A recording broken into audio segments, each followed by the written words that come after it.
사회적 규범, 그다음에 뭐 공정함, 뭐 책임감 이런 거 다 없고 양심도 없는 그런 사람들이죠. 연민도 없고요, 애착도 없고.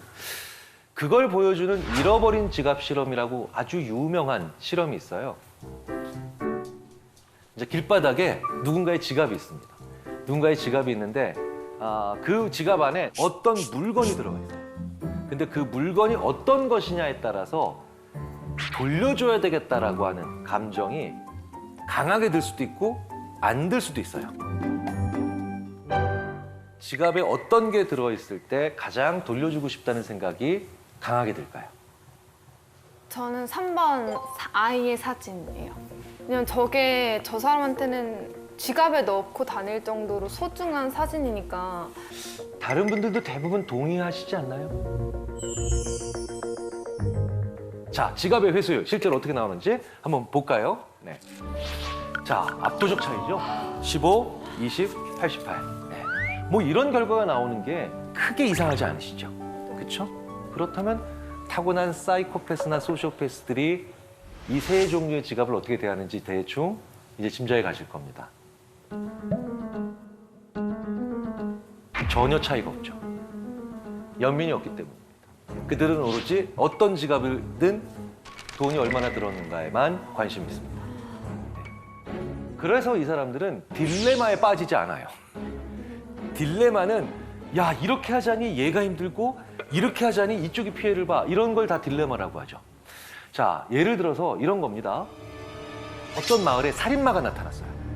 그런데 마을 사람들이 이렇게 이제 곳간 같은 데서 이렇게 숨어 있는데 갑자기 어린아이가 갓난아기죠. 갓난아기가 막 울음을 터뜨리려고 해요. 이제 발각되면 우린 다 죽는 거예요. 다 죽는 겁니다.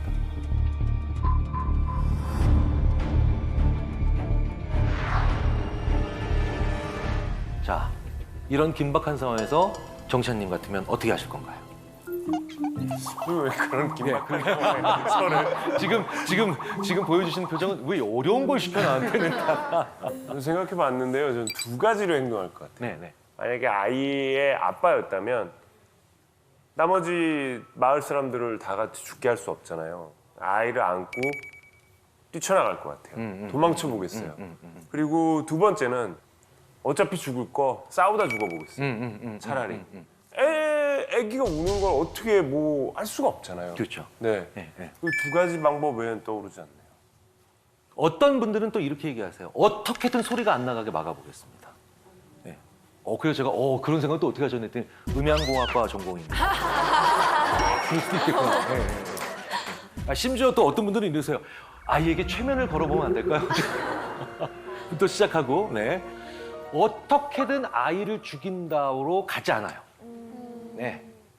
아기를 즉각적으로 죽인다는 대답을 안 하시는 분들이 정상인 거죠. 그렇죠. 하지만 사이코패스들은 애 죽여. 한 방에 나오는 거예요.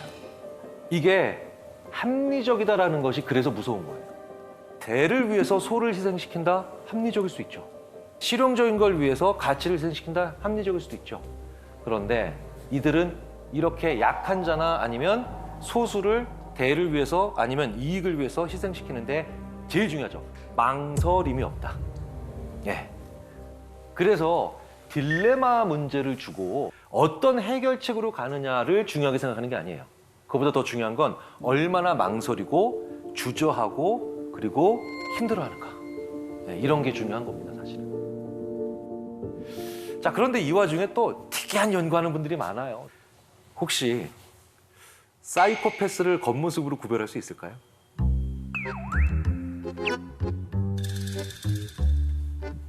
세 분 중에서는 또 그런 딱 보면 이건 사이코패스다 이렇게 좀 느끼는 거 있어요? 근데 그걸 알았다면 저희가 안 당하지 않을까요? 그렇네요. 명쾌하신데요? 명쾌하신데요? 우리나라에서는 네. 그 면도날 그 면도 수염할 때 네. 그걸로 몸을 자른 사람이 특히 발을 자른 사람이 사이코패스라고 생각해서 그 어떤 범죄가 있으면 경찰이 그 범인 발을 꼭 확인해요. 네, 이렇게 자기 몸을 그렇게 하는 사람 다른 사람한테도 쉽게 할 수 있다고 생각해요. 네. 그래 그 대학의 연구팀이 실제로 남성의 얼굴의 가로와 세로, 가로와 세로의 비율을 비교한 겁니다. 가로폭 비율이 높아요. 요럴수록 사이코패스라기보다는 사이코패시적 성향, 사이코패시 성향이 높다라는 반사회적 성향이 높다라는 연구 결과는 꽤 안정적으로 관찰이 됩니다. 네네. 저를 보실 필요 없어요. 저는 동그란 거예요. 네네. 가로 비율이 넓은 게 아니에요. 전 동그란 거예요. 그리고 저는 살이 찐 거예요. 지름이 기본적으로 동양인들이 약간 좀 얼굴이 좀 이렇게 얘기한다 이런 거고 그렇죠. 서양인들은 긴 편이죠. 네, 그런 네, 거 네, 치자면은 동양인들은 그럼 사이코패스 성향이 많다. 그렇죠. 이렇게 결론을 줄 수는 네, 없잖아요. 되게 중요한 지적을 해주셨고요. 분명한 건 이게 왜 그런 결과가 일어나느냐. 테스토스테론의 비율이 높을수록, 농도가 높을수록 이게 옆쪽으로 좀 이렇게 가로 비율이 넓어지는 경향이 있기 때문이다 라고 얘기를 하는데 바로 이런 연구들이 제대로 된 해석이나 아니면 설명 없이 다가오면 얼굴 넣을 때 조심하자. 이게 될 수도 있다는 거예요. 네, 이게 될 수 있다는 거죠. 근데 다음 연구는 조금 더 흥미가 있습니다. 이게 무슨 얘기냐? 심박수. 네. 그게 바로 뭐냐? 이제 닐 제이콥슨이랑 존 거트먼이라고 굉장히 유명한 또 임상심리학자가 있는데 이 사람들이 한 연구는 굉장히 의미심장하면서도 정말 분노를 금하지 못하게 하는 그런 연구인데요. 이 사이코패스들은요. 이제 팔걸이가 이게 좋은 의자들 있죠. 이제 흔들 의자도 있고 이제 요즘 안마 의자 같은 것도 있죠. 이런 거 다 이렇게 쉬고 있을 때보다 사이코패스들은 자기 아내를 때릴 때 심장 박동수가 더 낮아져요. 그러니까 이때 더 편하다는 거예요, 마음. 끔찍하시죠? 그러니까 오히려 폭력적인 행동을 할 때 더 기분이 좋아지는 거죠. 끔찍한 인간이죠. 자, 그런데 역사 속으로 또 한 번 좀 더 들어가 보면 아주 집요하고도 창의적인 사이코패스들이 있어요. 고대 그리스로 한번 가볼까요? 그리스로 가봤는데 정말 가장 잔혹한 방법으로 사람을 처형하는 기구. 예. 어떻게 생겼는지 이걸 팔라리스의 황소라고 합니다. 팔라리우스 황소. 팔라리스가 기원전 6세기에 제우스 신전을 지으라고 왕의 명을 받은 현장 책임자인데 이 인간이 일꾼들을 선동해서 왕위를 찬탈했어요. 비정상적인 방법으로 정권을 잡은 사람들이 가장 자기 정권의 취약성 때문에 잔인해지죠. 그런데 이 팔라리스가 그 전에도 사람을 정말 처형을 많이 했는데 아테네에서 굉장히 유명하고 못 만드는 게 없다라는 얘기를 듣는 과학자이자 조각가인 페를라우스에게 절대로 나한테 대항을 못할 생각이 들 정도로 아주 충격적인 처형 기구를 만들어라. 절대로 나한테 대항을 못할 정도로. 그래 만든 겁니다. 그래서 이 페를라우스가 노쇠로 소를 만든 겁니다. 자, 노쇠가 왜 노쇠냐? 열 전도율이 좋아요. 장기까지 다 익어버립니다. 자, 그런데 이 기구가 유난히 잔혹하다는 평가를 받은 결정적인 이유는 뭘까요? 인간이 느끼는 고통의 수치가 이 화상이나 열상이 되게 높으니까. 관련이 있죠. 그러니까 사실 이게 진짜 악의적인 건 사실 저렇게 화형당하면 대부분 질식을 하기 때문에 일찍 의식을 잃어버려요. 그러니까 이게 질식하는 것도 막은 거예요. 예. 몸이 그러니까 화형이나 이런 거 시킬 때는 사실 묶여 있거나 이러잖아요. 근데 저 안에서는 사실은 풀려 있는 상태에서 막 더 몸부림치고 이래서 더 잔인해서 그런가? 더 몸부림치고. 네. 그럴 수 있죠. 처형자의 비명이 계속 죽을 때까지 소 입을 통해서 나오나요? 정답. 정답. 네. 이 입에 뚫려 있는 거. 여기에 나팔이 들어가요. 진짜 최악. 나팔이 들어가서 저 사람이 지르는 소리가 저 황소의 입으로 모든 그 사형장에 있는 사람들에게 훨씬 더 크게 증폭이 됩니다. 그러니까 이 비명이 마치 소의 울음소리, 아주 절규하는 울음소리처럼 된 거죠. 이걸 보고 있는 사람들의 공포감을 극대화시키기 위해서 이렇게 만든 거예요. 인간이 같은 장면을 시청각으로 볼 때보다 청각으로 볼 때 더 정서적으로 반응합니다. 정말 끔찍한 방법이죠. 진짜 아이러니한 건 그런데 팔라리스가 이제 이걸 딱 받아들고 야, 흡족해 합니다. 그러면서 테스트를 하죠. 첫 번째 희생자 바로 제작자 페릴라우스. 네. 페릴하우스를 여기다 넣고 페릴하우스가 죽기 직전에 꺼내서 돌산에 방치해버려요. 와. 인과응보. 팔라우스도 10년이 채 지나지 않아서 실각하죠. 정권을 뺏기죠. 이렇게 나쁜 짓을 많이 했어요. 그리고 바로 저 밀스 안에서 황소 안에서 처형당합니다. 네, 인과응보죠. 인과응보. 그런데 소시오패스들은 이것보다는 더 다채로운 얼굴을 하고 있죠. 그러니까 다크나이트에 나오는 조커, 사이코패스지만 소시오패스들의 상당수는 어떤 얼굴을 하고 있냐면 이런 얼굴을 하고 있어요. 네. 사실은 이 얼굴 기억나시죠? 이거 네, 슈렉에 나오는 네, 그런 얼굴을 얼마든지 합니다. 제가 유학 시절에 제 미국 친구의 또 다른 미국 동료가 바로 이런 유형의 소시오패스인데 처음부터 굉장히 어려운 일을 많이 얘기하고 힘든 이야기를 많이 하면서 동정심을 삽니다. 근데 자기도 모르게 그래서 제 동료인 A는 그 B의 사정을 듣다가 자기 돈을 다 쓰게 돼요. 계속해서. 네. 나중에 보니까 A 집에 B가 와서 살고 있는데 우리로 치면 안방을 B가 쓰고 있어요. 네. 컴퓨터도 B가 쓰고 있고 심지어는 A가 그래서 오히려 사정사정합니다. 집은 제발 나한테 그만 오라고. 그런데 그럴 때마다 이 B가 진짜 잘 보이는 표정이 있어요. 그게 바로 뭐냐? 지구상에서 가장 불쌍한 표정을 짓는 겁니다. 이런 경우도 소시오패스입니다. 더 중요한 건 어떤 경우든 소시오패스들은 가스라이팅을 한다는 거예요. 자, 그러면 이제 가스라이팅은 어떤 단계를 거치느냐? 바로 이런 단계죠. 첫 번째로 관계를 형성해야 되죠. 그렇죠. 밀접한 관계. 그러니까 제일 밀접한 관계. 우리 인간에게 있어서 제일 밀접한 관계가 뭐예요? 가족. 그런데 가족은 원래부터 혈연인데 혈연이 아닌데도 제일 밀접해지는 건 가족 만들기 전에 뭡니까? 연인, 부부. 네, 연인과 부부. 부부가 가장 가스라이팅이 많은 이유예요. 그러면 두 번째 반드시 꼭 하는 게 뭐냐? 아까 가스라이팅에서 나왔죠. 기억을 왜곡합니다. 그래서 한 번 어떤 실수를 하게 되면 예전 실수들이 다 같이 뛰어나오면서 넌 원래 그런 사람이야. 넌 원래 그런 사람이야. 이렇게 만들어내죠. 네.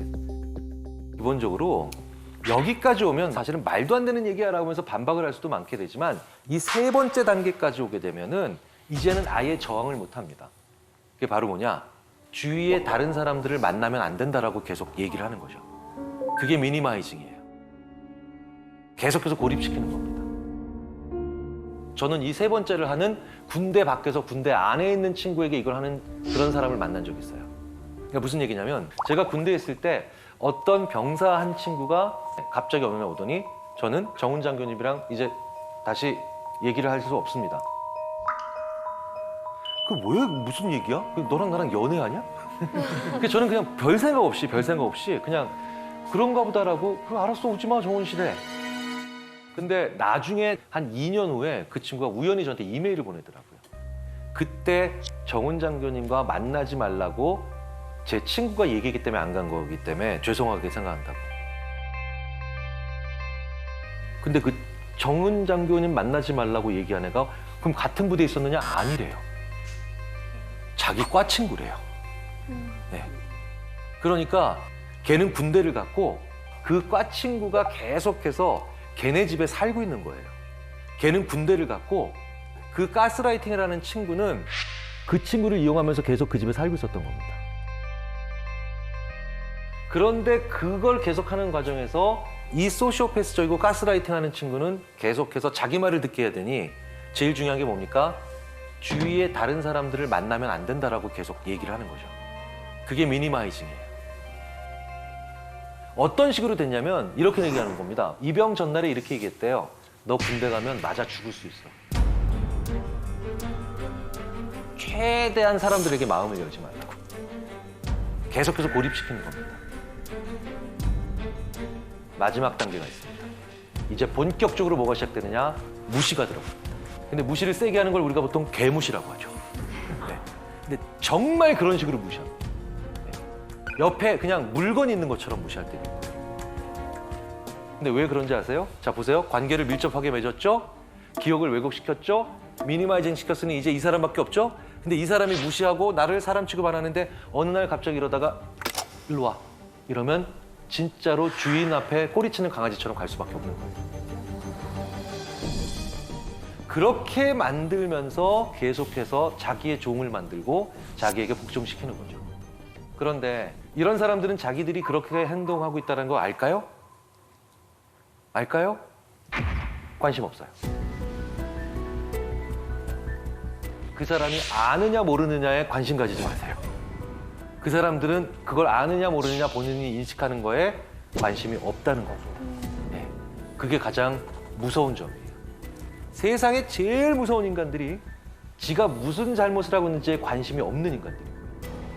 그렇게 자기가 만드는 행동에 관심이 없는 인간들일수록 그것에 대해서 합리적이거나 이성적으로 대화하는 건 불가능합니다. 네. 그럼에도 불구하고 가장 중요한 건 그 세 번째 단계, 두 번째 단계까지 나도 모르게 갈 수 있어요. 그런데 세 번째 단계, 미니마이징이 시작되면 어떻게 해서든지 다른 사람들을 만나서 이 이야기를 해봐야 됩니다. 나에게 이런 친구가 있는데, 나에게 이런 사람이 있는데. 맞서 싸운다라는 건 어떻게 될까요?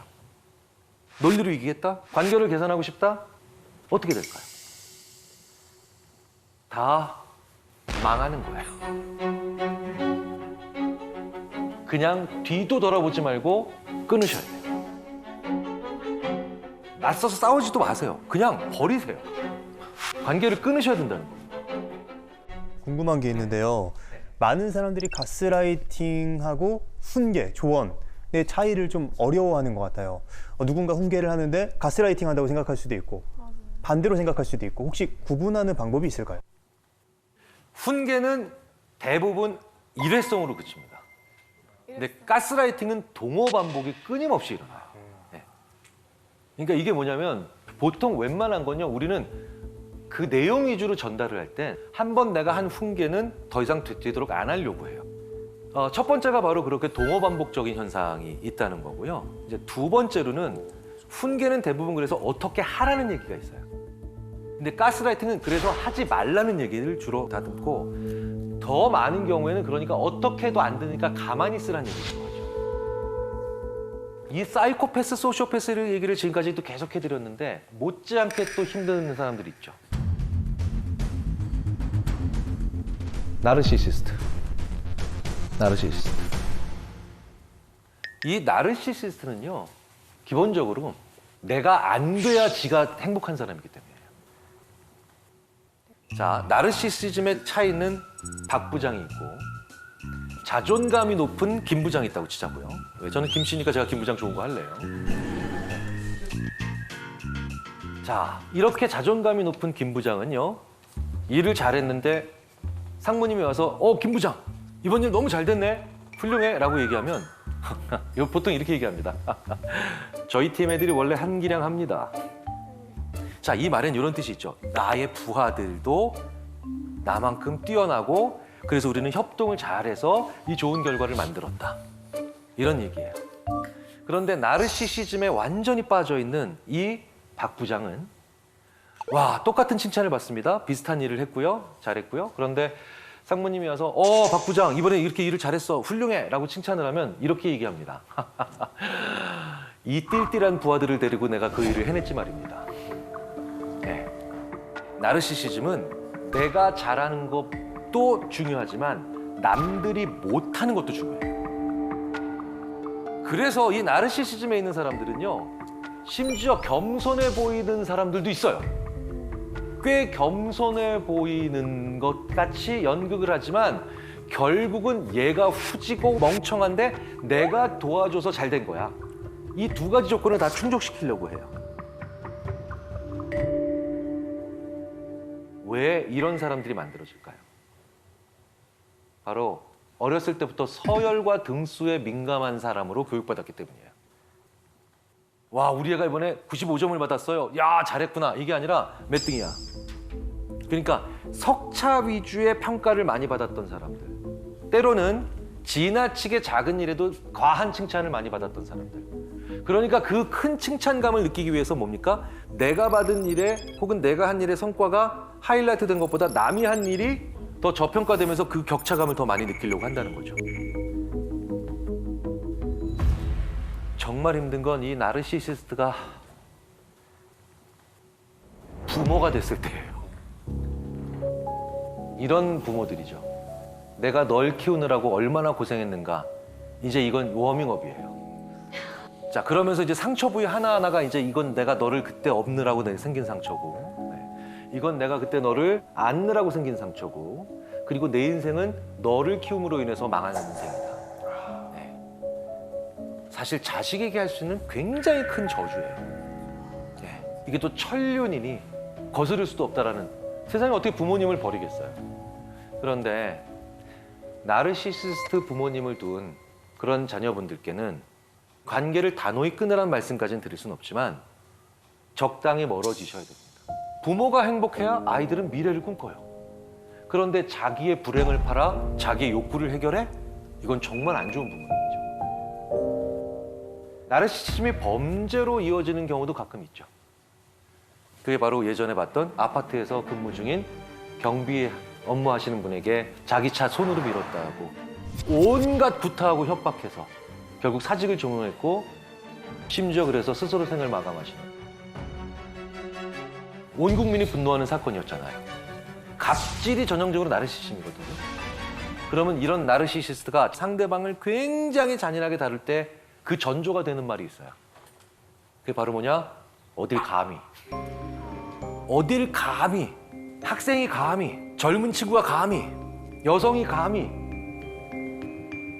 전 이 말은 인간이 내뱉을 수 있는 말 중에 굉장히 안 좋은 탑10 안에 들어간다고 봅니다.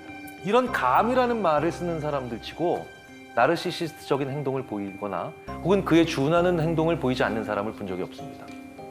자, 그런데 이 악인에게 자꾸 끌리는 분들이 계세요. 이 악인에게. 이 악인에게 계속 끌려가지고 그 사람들이 자기 인생에 오는 걸 막아내지를 못하는 분들이 계시거든요. 대표적으로 어떤 사람들이 그러느냐. 첫 번째로 제일 중요합니다. 외로운 사람들이에요. 예. 실제로 나쁜 사람들한테 피해를 본 분들의 상당수가 바로 뭐냐. 어린 시절에 외로움을 강하게 경험했고 그 기간이 길었던 경우가 많습니다.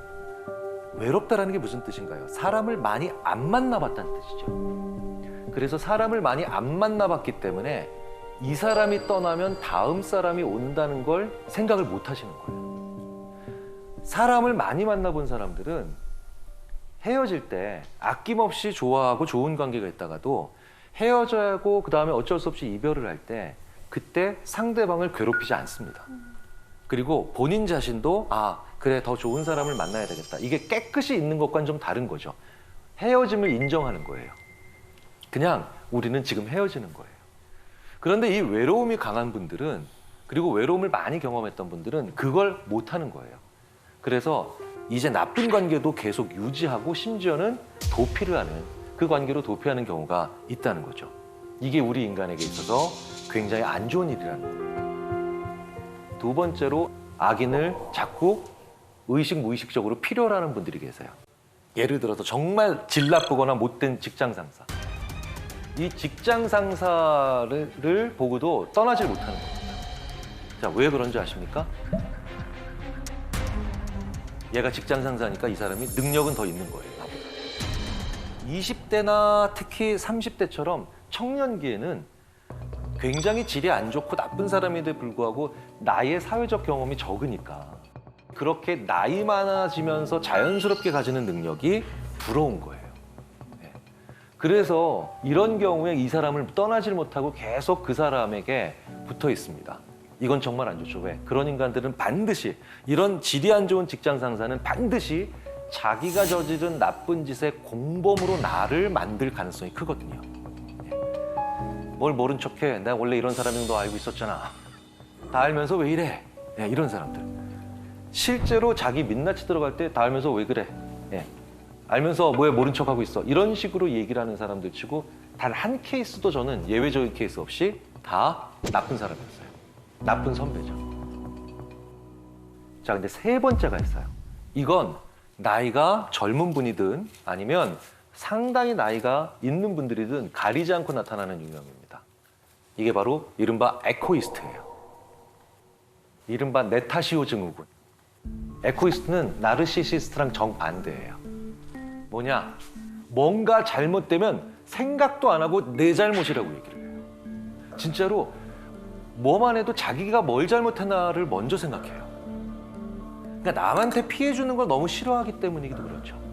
이 모든 것들을 자기 책임이고 그렇기 때문에 상대방의 나쁜 짓에도 내가 혹시 부족해서 이런 일이 벌어지는 게 아닌가라고 생각하는 이 에코이스트는 그렇기 때문에 오로지 자신만을 생각하는 이 나르시시즘에 사로잡힌 나르시시스트에 대해 가장 착취당하기 쉽겠죠. 네, 가장 먹잇감 되기 쉽겠죠. 자, 그렇다면 이 크레이그 마르켄 교수가 만든 에코이스트 체크리스트가 준비되어 있으니까 이걸로 한번 우리가 살펴보자고요. 네. 주목받는 것을 싫어한다.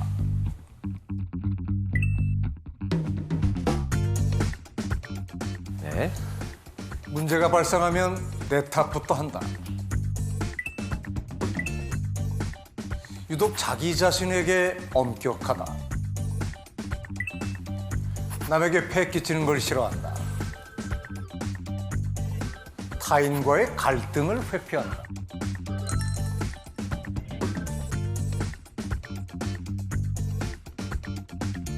자, 여기서 5개 이상 나온 분들 한번 손 들어 주십시오. 네. 네. 보세요. 벌써 한 30%, 20에서 30% 정도 손 드셨잖아요. 내리시고요. 그러니까 크레이그 마르켄 박사에 의하면 이분들이 선하고 양심 있고 착하고 심지어는 엄격한 자기 기준이 있어서 열심히 사는데도 문제는 나르시시스트에게 무언가 착취당할 수 있는 그런 위험을 많이 안고 계신 분들이라는 거예요. 네, 네. 그러니까 이제 보편적이고 그 다음에 당연히 정상적인 사람들은 이 에코이스트인 분들을 보면 아, 나보다 더 양심적인 사람이다 라고 생각하면서 위해 주려고 하고 그리고 그분들이 좀 더 잘 될 수 있도록 도와주려고 하는데 이 나르시시스트는 이런 분들을 보면 진짜로 왜 진짜로 예. 와, 속으로 이제 쾌재를 부르는 거예요. 오늘 드디어 하나 발견했다 라고 하면서 이렇게 악인에게 자 우리도 때로는 나쁜 짓 할 수 있거든요. 악인이라기보다는 좀 못난 짓을 하는 경우인데요. 그걸 아주 절묘하게 보여준 실험이 있어요. 시카고 대학의 이타성 전문으로 연구하는 엠마 레바인 교수라고 있는데 이 사람이 진짜 제가 봤을 때도 절묘한 실험을 하나 합니다. 이른바 선택적 정직이라는 거예요. 일정 금액을 두 사람이 나눠 가지는 상황이에요. 자, 그런데 1부터 9까지의 숫자가 적힌 카드 중 랜덤으로 하나를 뽑아야 돼요. 뽑았을 때 홀수가 나올 수도 있고 짝수가 나올 수도 있죠. 그런데 홀수를 뽑게 되면 내가 더 많은 돈을 가질 수 있어요. 그리고 짝수가 나오면 상대방이 더 많은 돈을 가져가게 옵션을 선택할 수도 있어요. 그런데 기본 옵션은 뭐냐? 내가 뭘 뽑았는지 얘기 안 하면 돼. 자, 그럼 정리해 볼까요? 어머, 홀수가 나왔어요. 그럼 이걸 공개하면 내가 더 많은 돈을 가지는 거고요. 짝수가 나왔네? 아이고, 이걸 공개하면 상대방이 더 많이 가지는 거예요. 공개한다는 건 솔직히 얘기한다는 거죠. 어떤 거 뽑았어? 몰라. 안 가르쳐줘. 그러면 동시에, 그러니까 양쪽이 다 균등한 금을 가지는 겁니다. 자, 결과가 어떻게 나왔느냐? 홀수가 나왔을 때, 홀수가 나오면 내가 더 많이 가질 수 있는 거죠. 사람들이 75%가 솔직해집니다. 이게 무슨 얘기입니까? 홀수 나왔다? 라고 얘기를 하는 거예요. 그쵸? 근데 짝수가 나왔어요. 몇 퍼센트가 진실을 얘기할까요? 단 18%만 짝수가 나왔네? 라고 얘기를 한다는 거예요.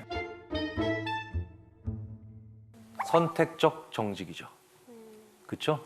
자기한테만 유리할 때만 정직해지는 사람들이 있어요. 자, 그러면 이렇게 선택적 정직이 우리 사회에 많아지면 결국은 뭡니까? 정직하다라고 뽐내면서 사실은 이기적인 사람들, 그런 사람들의 수가 더 많아지겠죠. 그러면 선택적으로 정직하지 않고 자기한테 불리해도 정직할 수 있는 사람들에 대한 우리가 존경과 예우가 있어야 되죠.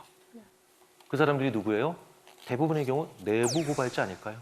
그래서 꽤 많은 심리학자들이 그 사회가 내부 고발자를 대하는 자세를 보면 그 사회의 수준이나 정의의 정도를 알 수 있다라고 얘기를 하는데 그런 면에서 우리는 정말 아직도 좀 갈 길이 있다는 생각을 좀 합니다.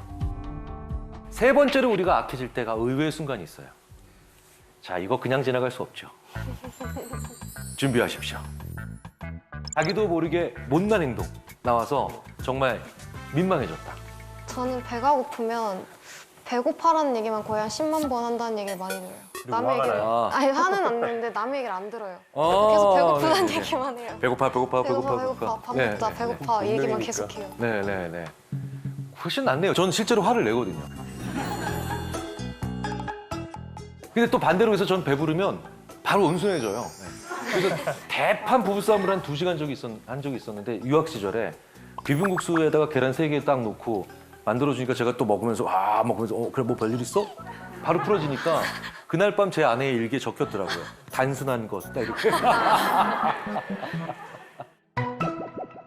대부분 사람들이 못난 짓 할 때 나중에 이제 이런 느낌이죠. 아, 내가 그때 왜 그랬지? 바보처럼. 대표적인 게 바로 이게 지쳐있을 때입니다. 지쳐있으면 사람들이 자주 했던 못난 행동, 즉 습관. 사실 좋은 습관도 마찬가지지만 습관이 나오거든요. 그래서 사람들이 지쳐있을 때 면접 들어가면 그렇게 습관들을 보여줘요. 오후 3시 넘어서 면접 들어온 이 지원자들은요. 이성과 논리는 멀쩡한데 그래서 대답은 잘하는데 진짜 특이한 행동들을 보입니다. 10명 중에 3명이 들어오자마자 다리를 꽈요. 이게 이분들 습관이에요. 10명 중에 2명이 들어오자마자 턱을 대고 자기가 면접을 진행해요. 10명 중에 1명은 나가면서 불을 끄고 나가요. 이게 습관이에요. 네. 그건 예의 바른 거 아니에요? 이건 좋은 습관이네. 좋은 습관이네요. 좋은 습관이네요. 네, 못난 짓이 아니네. 저희도 우리나라에 왜 보복운전, 난폭운전이 많으냐? 지쳐있는 상태에 들어가서 운전을 하기 때문에 그런 행동들을 누르지를 못하는 거예요. 보통 회복 탄력성이라는 게 있어요. 회복 탄력성 좋은 사람이 진짜 좋은 사람인 게 왜냐? 이 사람들이 나쁜 짓을 잘 안 해요.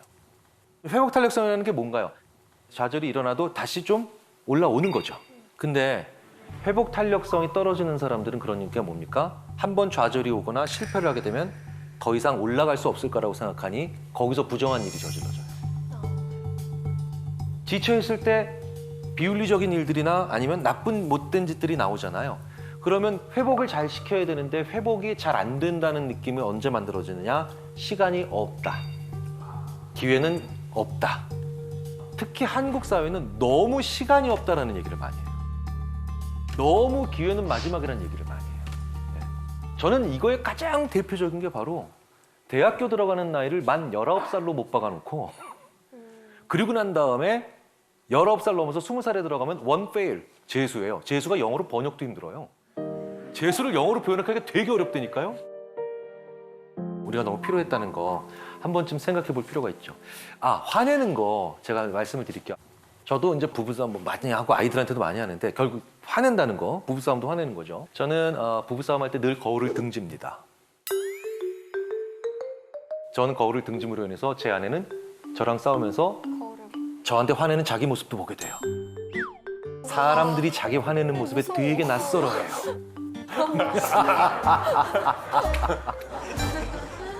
이런 경우 있어요. 프로야구 선수인데 꽤 된 얘기거든요. 저랑 친한 어떤 프로야구 선수 몇 분이 자기 상담받아야 될 것 같다고. 그래서 왜? 그랬더니 내가 봤을 때 내가 너무 미워. 스포츠 신문에서 심판한테 항의하는 자기 모습이 이틀 연속 나오니까 그걸 보면서 자기가 봤을 때 너무 끔찍하더래요. 이런 놈이 다 있나? 자기가 화내는 모습을 거의 본 적이 없어요, 사진 속에서. 셀카 찍을 때 기분 좋을 때 찍잖아요. 좋은 데 가서 기분 더러워, 셀카. 이거 없잖아요. 이건 없다고. 예. 그래서 되게 낯설고 어색하고 그리고 심지어는 혐오스럽기까지 하죠.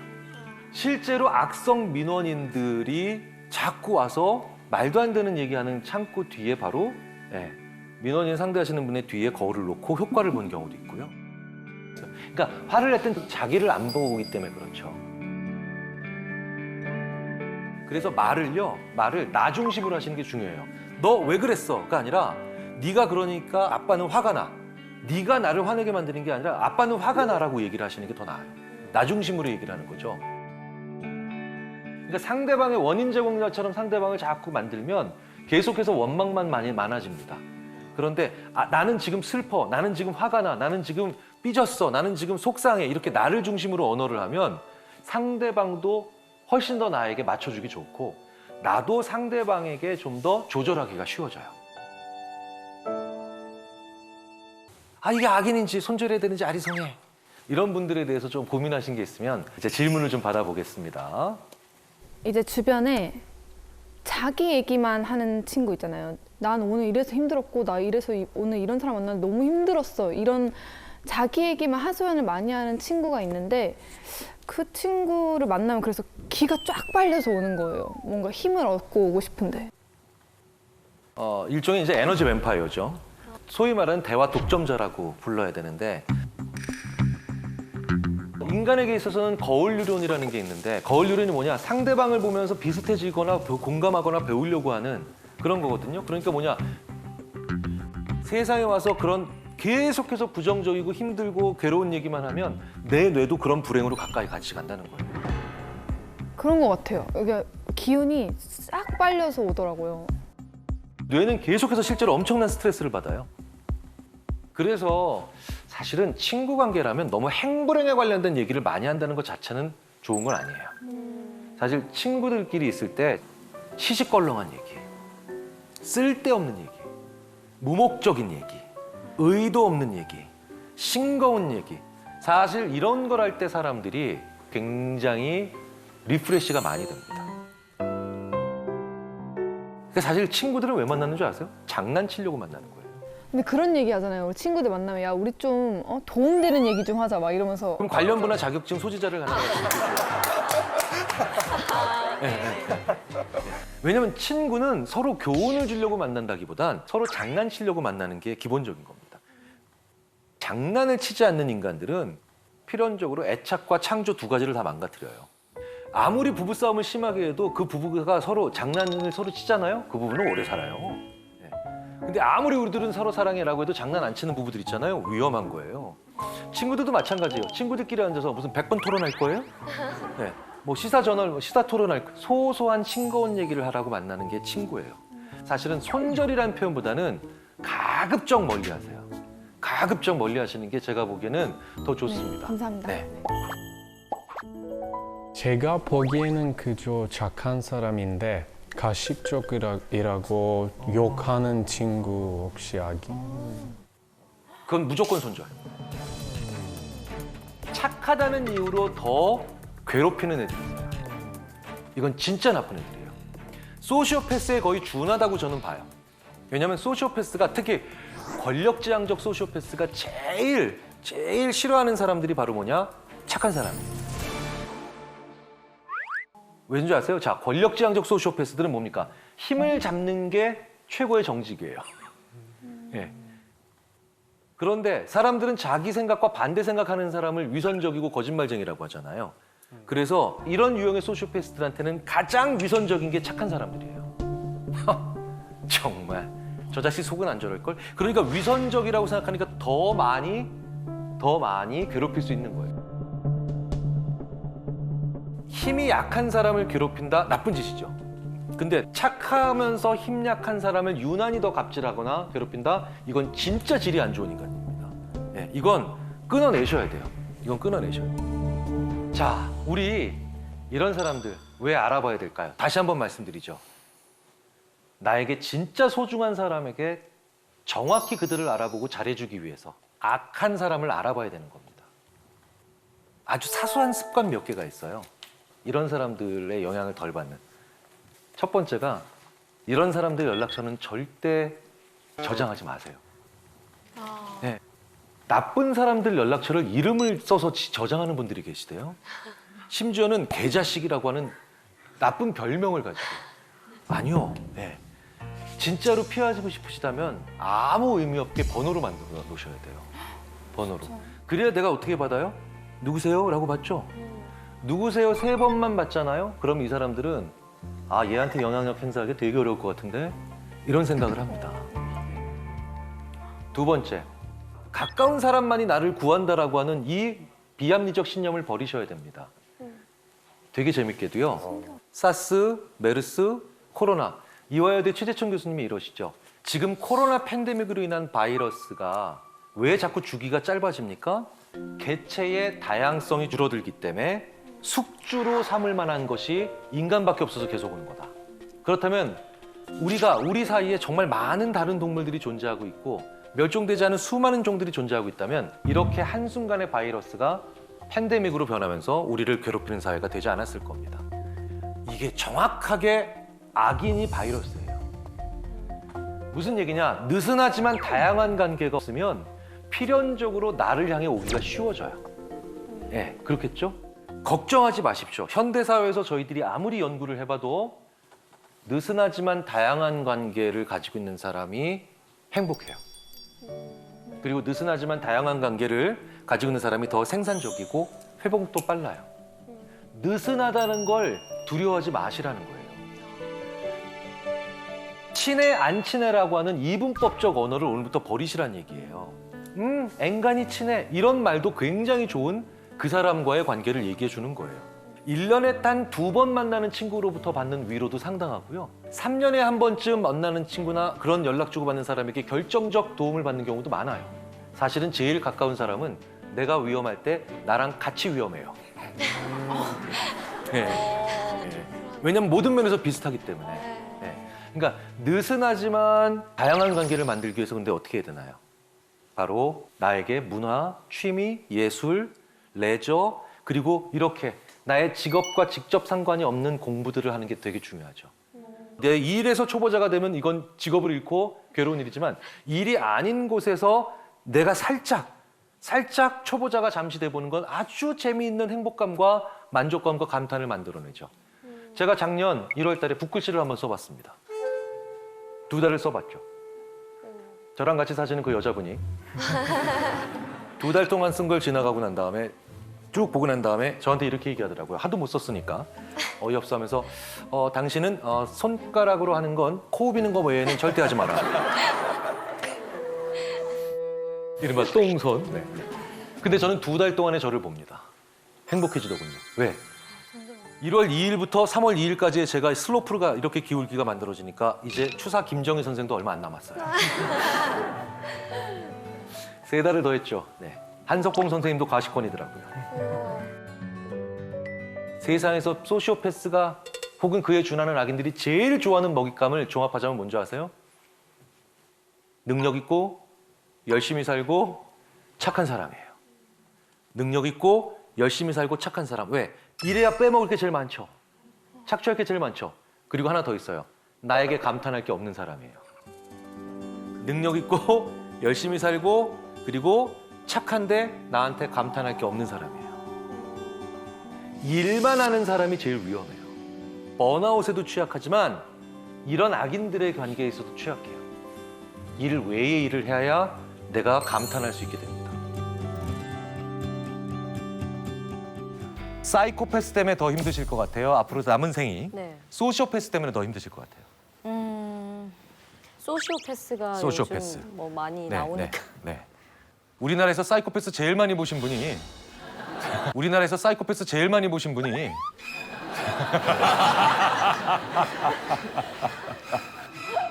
자, 사이코패스 진행하시는 프로그램 때 많이 보셨잖아요. 네. 소시오패스 많이 보시고. 네. 사이코패스가 더 무서우세요? 소시오패스가 더 무서우세요? 저는 소시오패스가 더 무섭습니다. 그렇죠. 네. 소시오패스가. 사실은 사이코패스는 더 무서워 보이긴 하지만 확률적으로 더 낮은 얘기죠.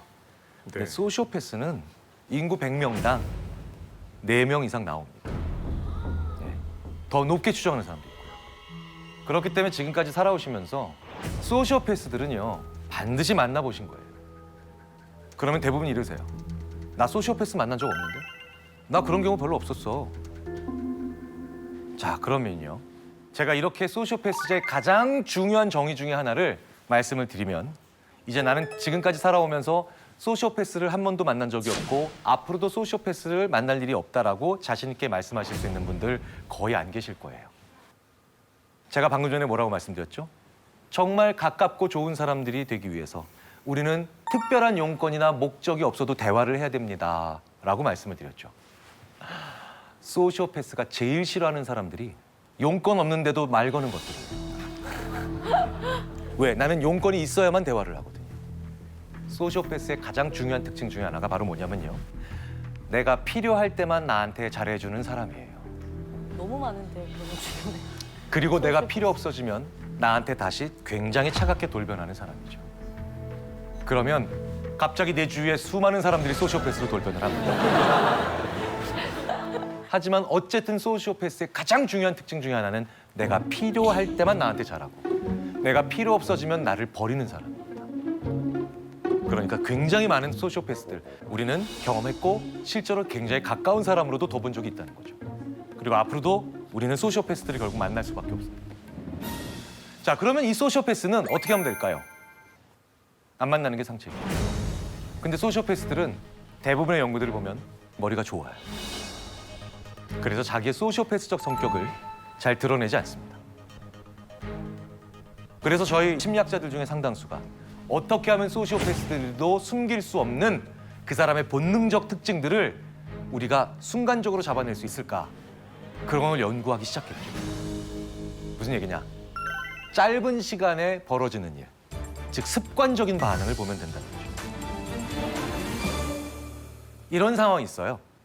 여러 명의 형제 자매가 있는 그런 부모님이 계신데 그중에 셋째 딸이 부모님 계신 그 집을 오랜만에 방문을 했는데 심근경색으로 아버님이 쓰러져 계신 거예요. 그러니까 이 셋째 딸은 너무나 놀랐겠죠.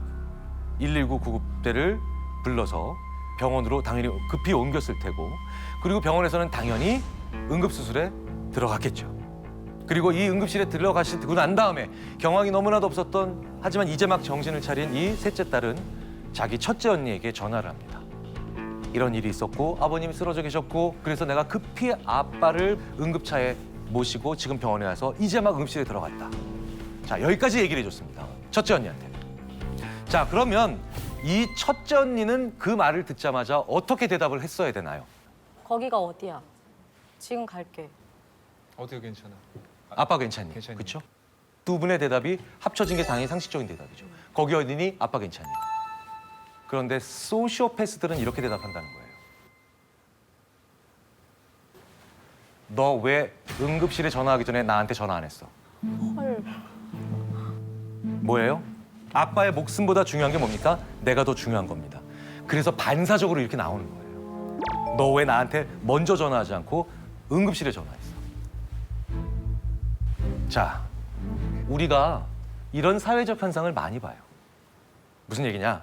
그 사람이 어떻게 됐는지를 걱정하는 게 아니라 그걸로 인해서 어떤 다른 경제적 손실이 있었는지 어떤 정치적인 손실이 있을지 손익이 있을지를 따지는 사람들 있죠.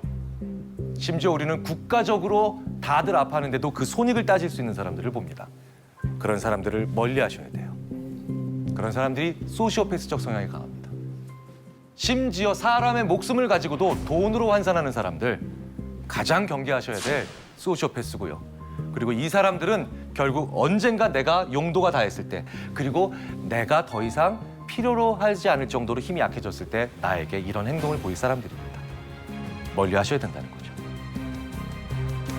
그러니까 이런 소시오패스적 사람들은 절대로 뽑으면 안 되는데 이걸 굳이 오히려 나서서 뽑으려고 하는 분들이 계세요. 바로 그게 압박 면접하시는 회사예요. 온갖 수치스럽거나 당황스러운 질문들을 합니다. 그리고 이 질문에 상대방이 당황해하면 얘는 일을 못할 거예요라고 하는 어이없는 생각을 하시죠. 이런 당황스러운 질문에 오히려 당황하지 않고 자기 자신을 잘 속이고 무언가를 도구적으로 사용하며 정서적으로 반응하지 않는 내가 이 면접을 통과해야 되겠다라는 생각만으로 감정이 메마른 무서운 사람들은 내가 내 회사에 스스로 불러들이는 그런 일들을 하실 수도 있는 겁니다. 재밌는 건 이런 수많은 거꾸로 하는 것들, 착각하고 있는 것들은 정말 다른 데도 많습니다. 바로 통제의 착각, 컨트롤의 착각입니다. 제가 전형적인 40대 남성이죠. 40대 남성인데 이렇게 길을 가고 있어요. 프랑스 파리에서 길을 걷고 있는 전형적인 프랑스 남자인데요.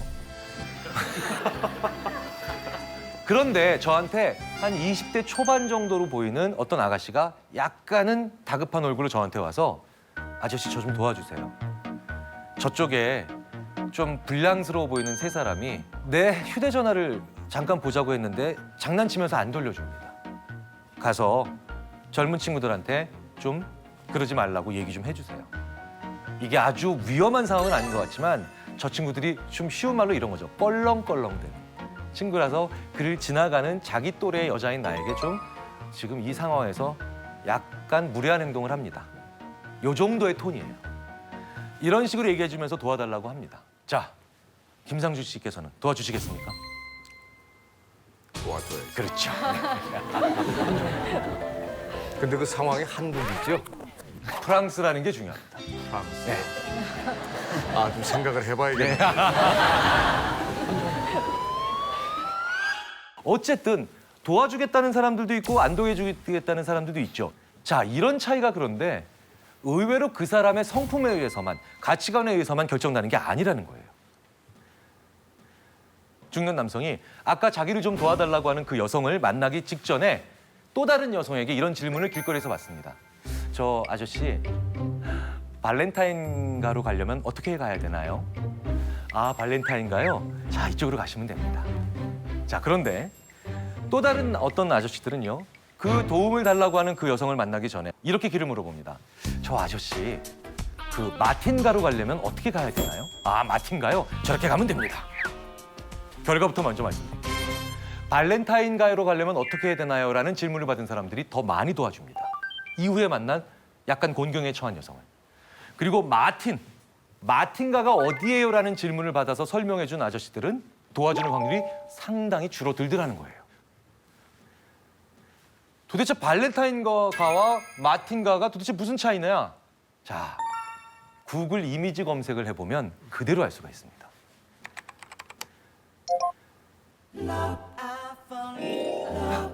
이 세상의 모든 로맨스를 상징하는, 그렇죠?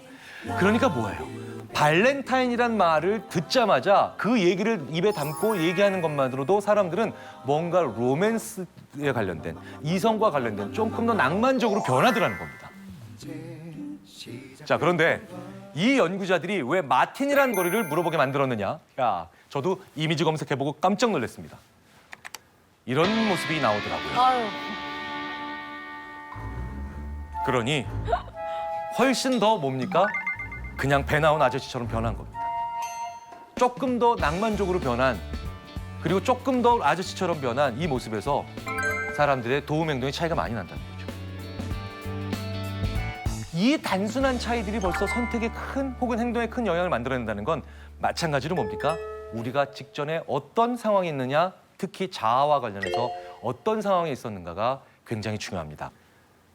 너한테 사진 찍어보라 그러고 너희 가족 사진을 찍어보내라 그럴 때 사람이 얼마나 바뀌는지 한번 보여드릴게요. 이 어쩌다 어른 프로그램 정민식 PD라고 있습니다. 이 정민식 PD한테 딸이, 굉장히 아끼는 딸이 있습니다. 그러니까 자기와 딸을 찍어서 보낸 거죠. 그러니까 우리가 돼서 보낸 겁니다. 자, 이렇게 보내요. 멀쩡하죠? 제가 5분 후에 정 PD, 당신 찍어서 보내봐. 그랬더니요, 이렇게 돌변합니다.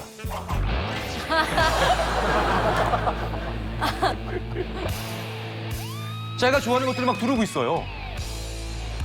뭔가 좀 더 위험해 보여도 더 뭡니까? 개성 있고 나한테 좋아하는 것들을 표현하고 싶어 하죠. 그래서 심리학자들은 나는 좋아하는 걸 가지고 싶은 자하고 우리는 나쁜 걸 막아내고 싶어 하는 자라고 얘기를 하는 겁니다. 다다익선 뭡니까? 많으면 좋은 거죠. 과요불급은요? 많으면 오히려 안 좋은 거죠. 뭐가 더 맞을까요? 저희 심리학자들이 드디어 밝혀냈어요. 그때그때 달라요. 그런데 앞에 그때와 뒤에 그때를 나누는 기준을 모르잖아요. 제임스 서로위키라고 하는 사람은 이런 말 들어보셨죠? 대중의 지혜, 집단지성. 이게 다다익선이라는 거죠. 제 몸무게가 몇 킬로일까요? 83? 뭘 더 하세요? 83? 네. 78? 78. 확실히 굉장히 그 배려심이 많으신 분들입니다. 85. 솔직한 대답이고요. 배려심이라고는 없고요. 94? 94? 94. 네. 저의 정확한 체중은 저만 알고 있지 않습니까?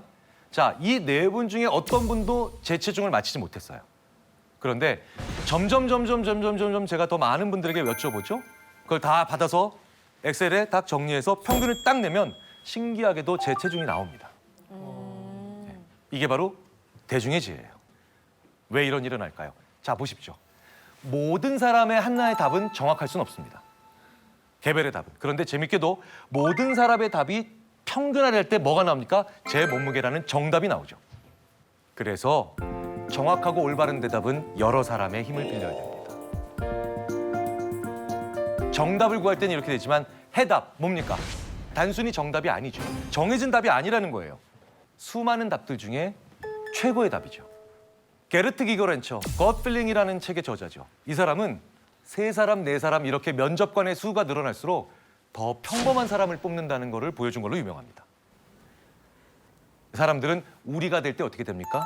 평범해지고 안전해지고 오히려 새롭고 찬신한 사람들은 논의 과정에서 더 배제된다는 거예요.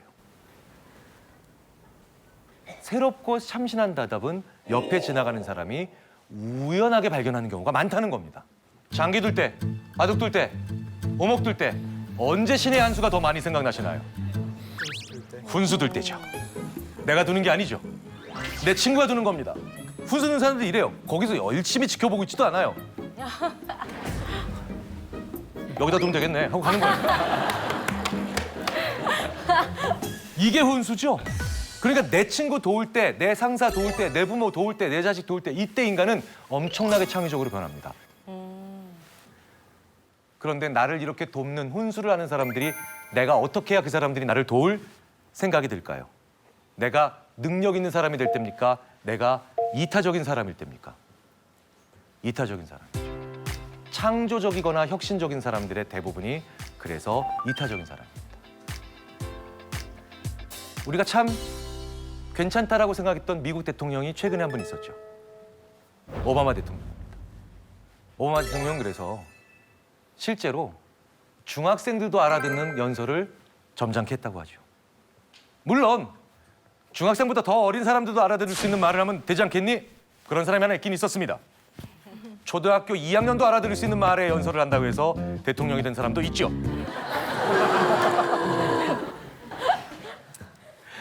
그런데 내 주위에 나와 그래도 수준이 비슷한 사람들한테만 알아들을 수 있는 말, 즉 대학생들만 알아들을 수 있는 그런 고급스러운 말을 했고 매번 과학과 수많은 철학적인 얘기를 했던 이 사람은 대통령이 되지 못했습니다. 나보다 어린 사람에게 도움받을 때, 나보다 아직 능력이 부족한 사람한테 무언가 조언을 구할 수 있고 그 사람들이 알아들을 수 있는 말을 할 때 인간은 제일 지혜로워집니다. 존경하는 사람은 필요합니다. 롤모델도 필요하죠. 그런데 그게 그 사람과 동일한 모습을 가져야 된다고 생각하는 건 우리의 큰 착각이라는 거예요. 그래서 우리는요, 마지막으로 중요한 착각 중에 하나가 바로 남 따라하는 착각이에요. 유사성의 오류라는 겁니다. 이건 영화에서 종종 자주 등장하는 소재이기도 합니다. 어떤 여자분이 자기가 너무 좋아하는 동성인 다른 여자 동창이 있는데 그 동창이 너무 좋아서 같은 옷을 입고 다녀요. 같은 헤어스타일을 하고 같은 매니큐어 색깔을 하게 됩니다. 내가 어떤 사람을 존경하고 그 사람을 닮아야 된다는 착각을 너무 많이 한다는 거죠. 히로시마에 가면 무인 호텔이 하나 있어요. 헨나 호텔이라고 합니다. 저 무인 호텔에 가면 데스크에 프론트죠. 프론트에 3가지 로봇이 있다고 합니다. 첫 번째 로봇은요, 우리가 잘 알고 있는 그냥 로봇. 그 다음에 사람처럼 생긴 로봇. 이거 사람 아니에요. 사람이랑 굉장히 비슷하게 그 움직임도, 안면 움직임도 보여주는 그런 로봇입니다. 3번째, 좀 엉뚱하죠. 공룡 로봇이에요. 공룡 로봇. 사람들이 체크인을 어떤 로봇에게 제일 많이 하는가를 본 거예요. 자, 상식적으로 가운데 있는 사람 로봇에게 제일 많이 체크인하러 갈 거라고 생각을 했습니다. 그런데 관찰해 본 결과 놀랍게도 공룡 로봇에 제일 많이 갑니다. 그리고 사람처럼 생긴 로봇한테는 거의 안 갑니다. 실제로 우리는요, 제일 비슷한 걸 가지고 제일 소름 끼쳐 합니다. 인간과 제일 비슷한 게 뭔가요? 사실 시체예요. 그리고 좀비죠. 근데 우리는 제일 무서워합니다. 제일 내 옆에 두기 싫어하고. 우리는 어중간하게 상당히 비슷한 것들을 오히려 싫어한다는 거죠. 무슨 얘기입니까? 너무 비슷하게 살지 마십시오. 너무 다른 사람들 따라할 필요는 없다는 겁니다. 나는 나일 때 사랑받는다라는 생각을 가지지 않으면 우리는 영원히 남 따라하다가 시체 취급받고 좀비 취급받을 수 있습니다. 마치 헨나 호텔의 가운데 있는 그 사람들이 가장 찾지 않는 그런 인공지능 로봇과 같은 취급을 받을 수도 있다는 거죠. 이 모든 착각들 중에요. 사실은 제일 큰 착각이 저희 인지심리학자들뿐만 아니라 수많은 심리학자들이 거꾸로 해왔구나라고 하는 큰 반성을 만들어낸 연구들이 있죠. 만약에 예를 들어서 교통사고를 당해서 허리가 너무 아프다. 진통제 드시면 효과가 있잖아요. 그런데 이 진통제의 약효가 허리로 갈까요? 뇌로 갈까요? 네, 뇌로 갑니다. 허리는 아픈 거 모르죠. 우리 뇌의 대표적인 영역이 요 엔테리어 싱글레이트 콜텍스예요. 앞쪽이 아니라 옆쪽에 있는데 우리말로 바꾸면 되게 재밌어집니다. 전측 대상회예요. 무슨 가게 이름 같죠? 여기가 활동하면 우리는 아프다고 느끼는 겁니다. 그런데 인간한테는 이렇게 살점 떨어져 나거나 아니면 뼈가 부러지는 상처가 없는데도 너무너무 고통스러울 때가 있잖아요. 그게 사람 때문에 겪는 고통이죠. 그리고 대부분 이 둘은 이별 아니면 갈등입니다. 자, 이별과 갈등은 내 뼈와 살에 조금도 상처가 없잖아요. 그런데 저희 심리학자들뿐만 아니라 관련된 연구자들이 이별이나 갈등에서 사람 때문에 고통스러울 때에는 뇌에서 어디에서 그 반응을 처리를 하는지가 궁금해진 거예요. 저희들이 좀 놀랐어요. 의외로 같은 지점이에요. 그러니까 우리 뇌는 교통사고 당해서 허리가 너무 아픈 것과 사람과 이별이나 갈등에서 사람 때문에 고통스러운 거를 거의 구분을 안 하더라고요. 그런데 이렇게 사람 때문에 고통스러울 때 그런 진통제를 드시면 효과가 있느냐? 효과가 나와요. 제가 설마하니 이 자리에 계신 이 귀한 분들께 배버림 팔려고 이러는 거 아니에요. 그래서요, 내 주위에 누군가가 사람 때문에 고통스러워하고 있다면 그 사람 교통사고 당한 사람이에요. 피 흘리고 있는 사람이에요. 그러니까 그 사람한테 어떻게 해주셔야 돼요? 교통사고 당한 사람처럼 따뜻하게 배려해 주셔야 돼요. 잊지 마십시오. 그런데 이게 우리 인간이 거꾸로 하고 있는, 이때 오히려 더 나를 다그치는 가장 거꾸로 하고 있는 최악의 것들이라는 거를 저희들이 최근에 발견하고 이제 이 말씀도 드리고 있습니다. 이 자리에 계신 한 분 한 분도 사람이에요. 그러니까 내가 사람 때문에 고통받고 있다는 건 내가 피 흘리고 있다는 얘기예요. 내가 뼈가 부러져 있다는 얘기입니다. 왜 이때 나한테 모질게 하세요? 내가 사람 때문에 고통스러울 때 이때 나한테 정말 따뜻하게 하셔야 내가 낫습니다.